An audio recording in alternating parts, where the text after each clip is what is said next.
Welcome to the IACAPAP module on autism spectrum disorders. For the next 15 or 20 minutes, we're going to talk about autism spectrum disorders, which I might sometimes refer to as autism, but by that I mean the whole spectrum of ASD or autism spectrum disorders. As I'm sure you will realize, over a short module like this, there are many possible aspects of autism we could talk about. So we will have a look at introducing all of you to the characteristics of autism spectrum disorders as defined in DSM-IV, or the Diagnostic and Statistical Manual of Psychiatric Disorders, the 5th edition. We will look at the red flags for autism, which might be a really useful tool in a community or a rural or a practical setting. We will think a bit about approaches to assessment for autism spectrum disorder, and then we will talk briefly about approaches to intervention or treatment of autism spectrum disorders. I'm sure there will be much further information available in the IACAPAP textbook and other sources of relevant information. The story of autism spectrum disorder, as we know, it is very much associated with two men. The first, shown here in the picture on the left, is Leo Kanner, who was based at Johns Hopkins Hospital in Baltimore in the USA. And the other is Hans Asperger, who was an Austrian pediatrician and who lived and spent most of his career in Europe.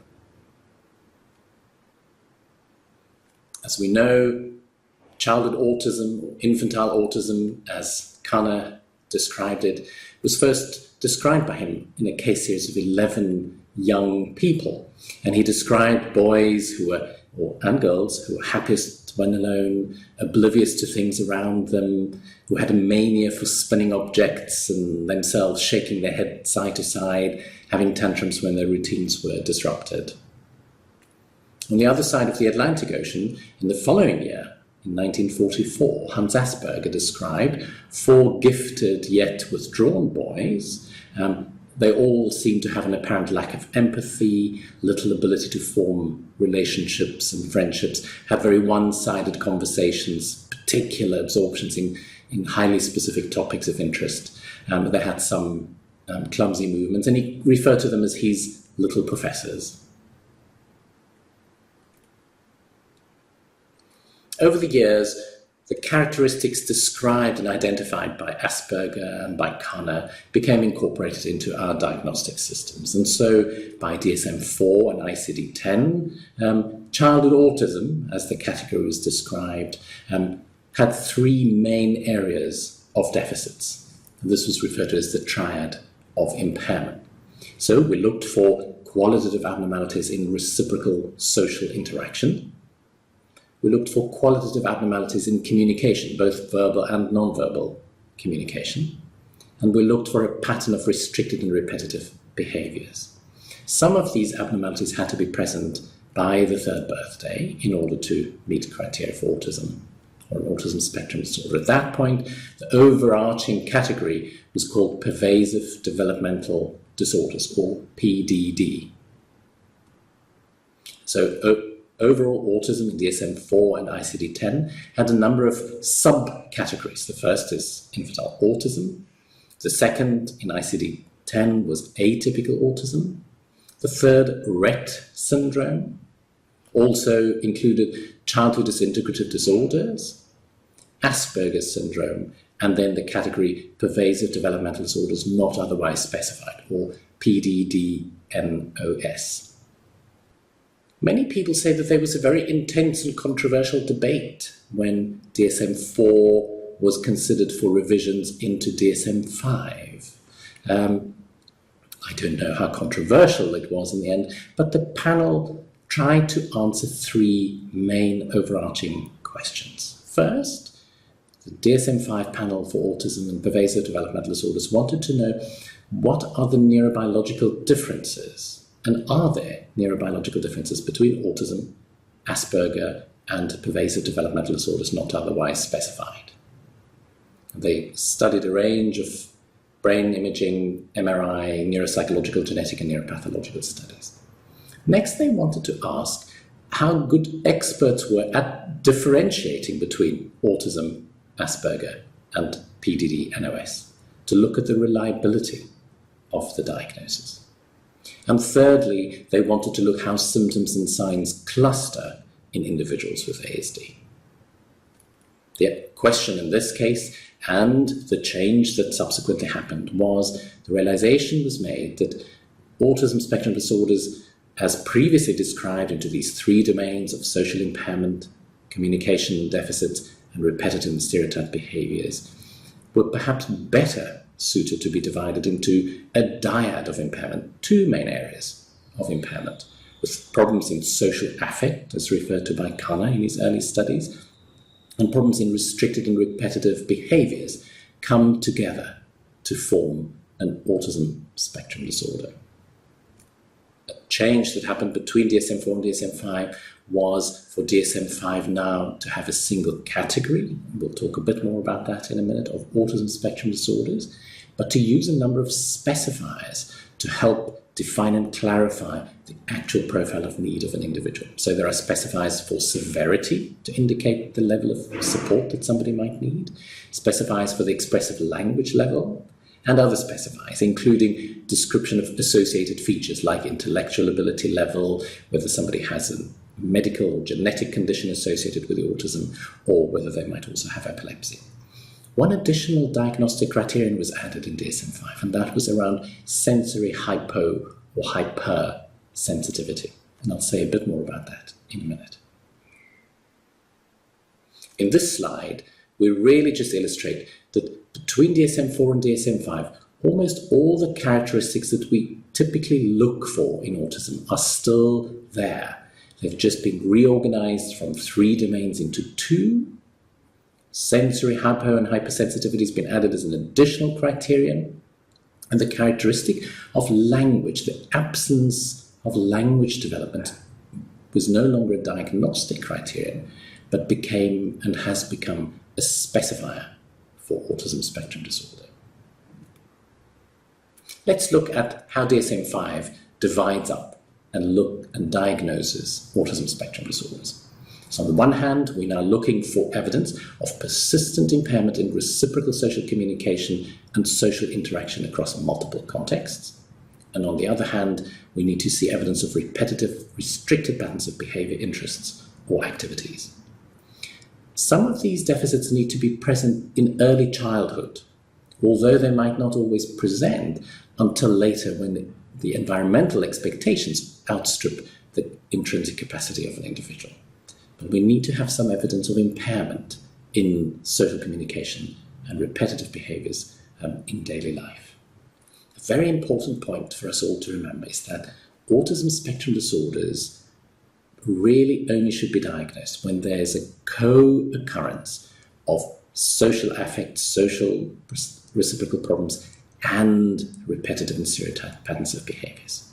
So it's the overlap in the Venn diagram between these two domains that define autism spectrum disorders. If somebody has the one or the other, they do not meet criteria for an autism spectrum disorder.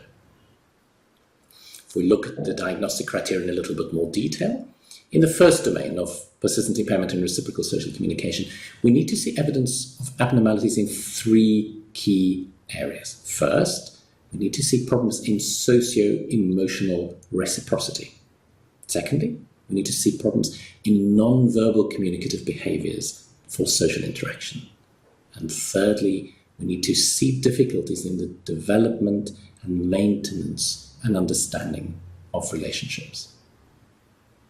On the other side, in the repetitive and stereotype domain, we need to see evidence in 2 of 4 possible subdomains. These are stereotyped or repetitive movements, use of objects or speech. Number 2, insistence on sameness, inflexible adherence to routines or ritualized patterns of verbal or non-verbal behavior. 3, highly restricted and fixated, very particular interests. And 4, sensory hypo or hyper reactivity. There are many possible signs and symptoms of autism. And I'm just going to give a few more examples as described in DSM-IV. It's very useful to look at the detailed criteria in the DSM-IV. So in socio-emotional reciprocity, we will look to see what the quality of the social overtures of a person might be, whether they use somebody else's body to communicate, whether they have difficulty with to and fro conversation or communication, whether they struggle to share interests or emotions or to understand other people's emotions, whether they fail to initiate or respond to social interactions, for instance, with other children or with their peers. In non-verbal communication, there are many possible things. We might look at poor integration of verbal and non-verbal communication, difficulty using eye gaze appropriately in a socially modulated way. Many people with autism have difficulty using their facial expressions to regulate social interactions. They don't always use a range of gestures, such as pointing or descriptive gestures, to communicate their interest and their intent. And in terms of relationships, many people find it hard to adjust their behavior to different social situations. For instance, in imaginative play with others, or in not having an appropriate interest in peers. In the repetitive and stereotype domain, there's a range of possible activities: hand and finger mannerisms, lining objects up, flipping objects, repeating words and phrases over and over again. We might see extreme distress to small changes in the child's environment or in the environment around them or in their routines. We might see very particular attachment to particular objects, like stones or sticks or metal objects. We might have very particular interest in unusual or even typical objects, but the intensity is just not a socially appropriate one. And then, of course, we might see particular interest in the sight, the smell, the touch of things, or particular sensitivity to the sight, the smell, the touch of objects.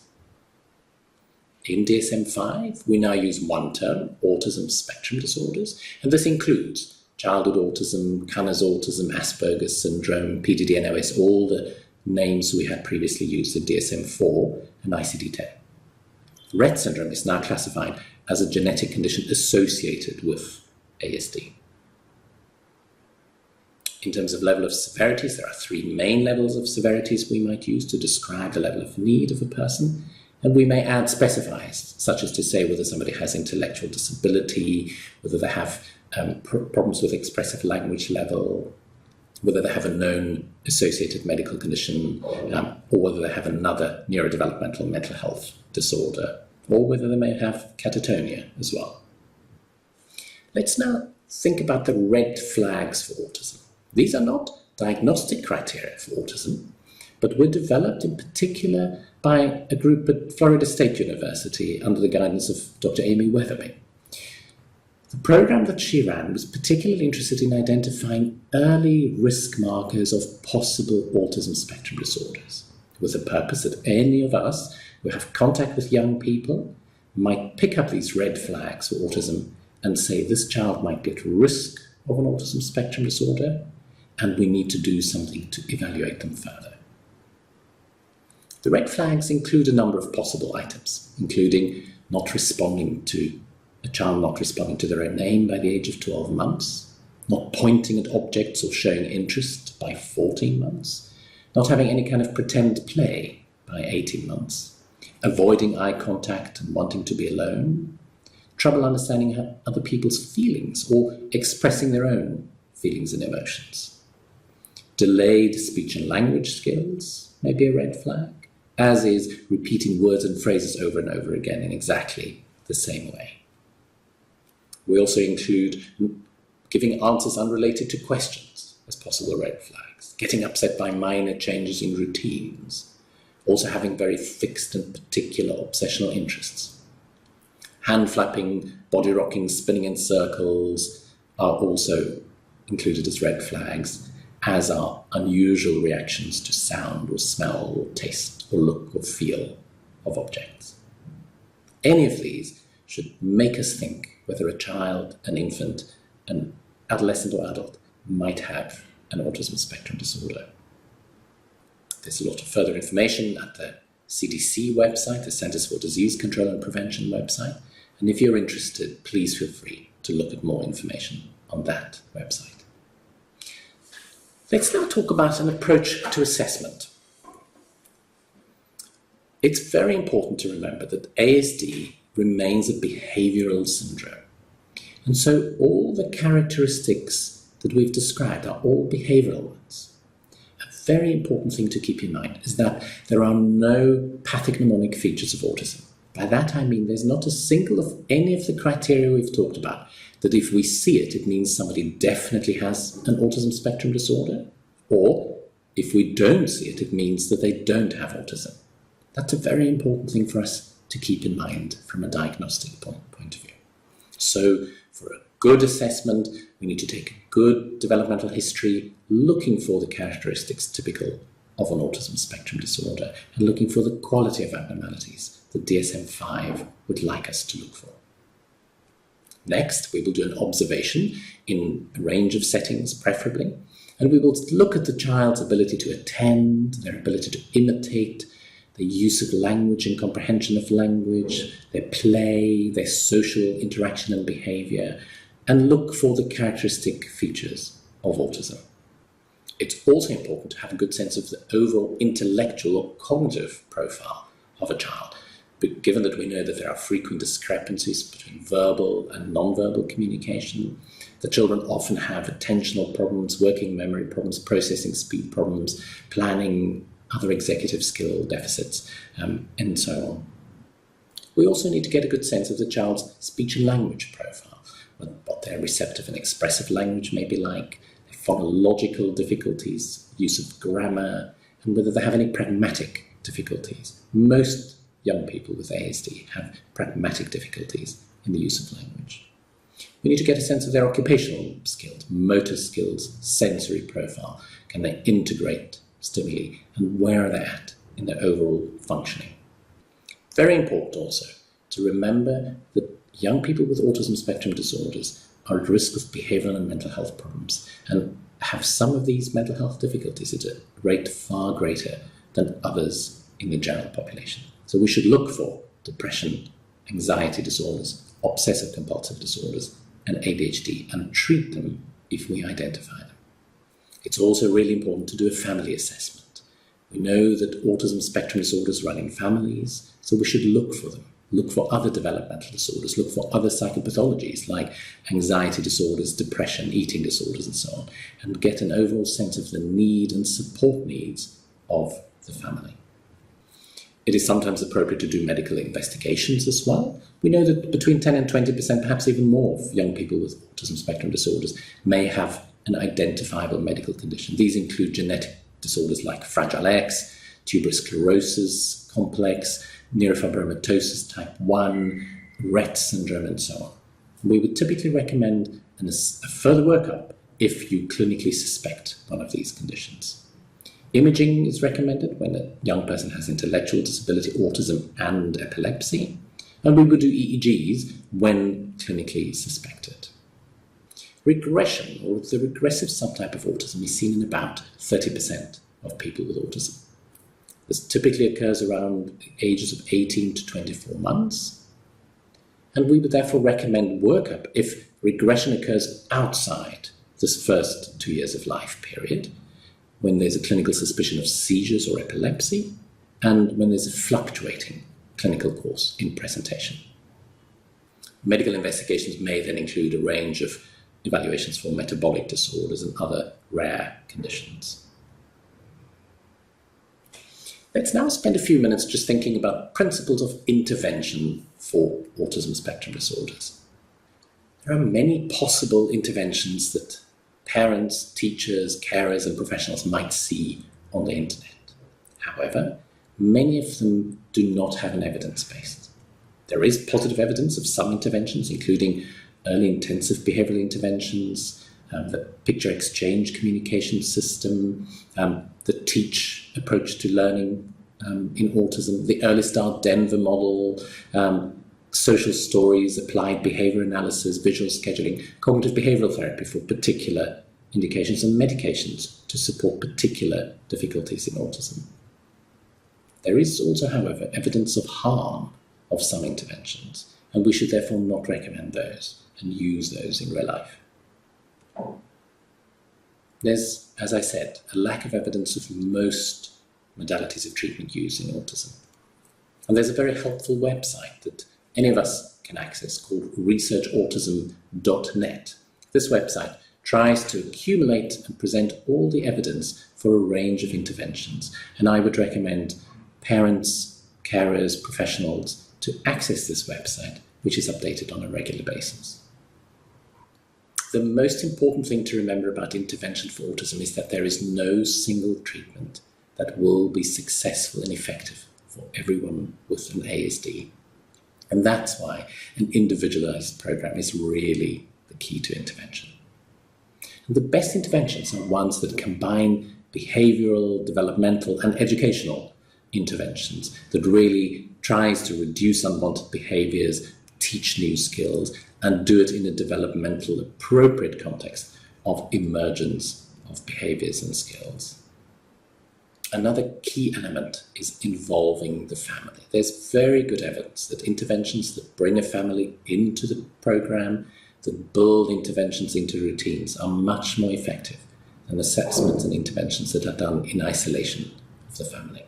And of course, the principle of early diagnosis and provision of services has clearly been shown to make a significant difference rather than to wait until a child is much older. The current conceptualization about interventions has come together under the umbrella term of Naturalistic, Developmental, Behavioural Interventions, or NDBIs. And there's a very nice summary paper written by Laura Schreiber and colleagues that brings together these concepts. In short, these are the types of interventions that bring together developmental, behavioural, educational interventions under a naturalistic approach, using everyday activities built into everyday routines, using child motivators, using naturalistic reinforcers. And there's very good evidence that these interventions can make a huge difference in the development and in reducing the core characteristics of autism in young people. Of course, ongoing care is crucial. Developmental disorders develop over time. We need to make sure that we support families for the marathon that they will be running. We need to anticipate and prepare for transitions. We need to review a child when there's change. And we need to review an intervention when after 3 or so months it hasn't really made a difference. Finally, let me say a word about autism around the globe. Almost everything we know about autism is from information in high-income countries like the United States of America, Canada, the UK, Scandinavia, and so on. And we know almost nothing about autism in the rest of the world. Yet, the majority of people with autism live in low and middle-income countries. So we all still have a huge task in understanding autism around the globe and in therefore finding appropriate services for people with autism around the globe. It is great that the World Health Organization has joined these international global efforts by identifying autism spectrum disorders as a public health concern and by recommending and presenting guidelines for countries around the world to implement clinical research, advocacy, and a range of programs that will improve the lives of people who live with autism. I hope that you will all join the effort to do so.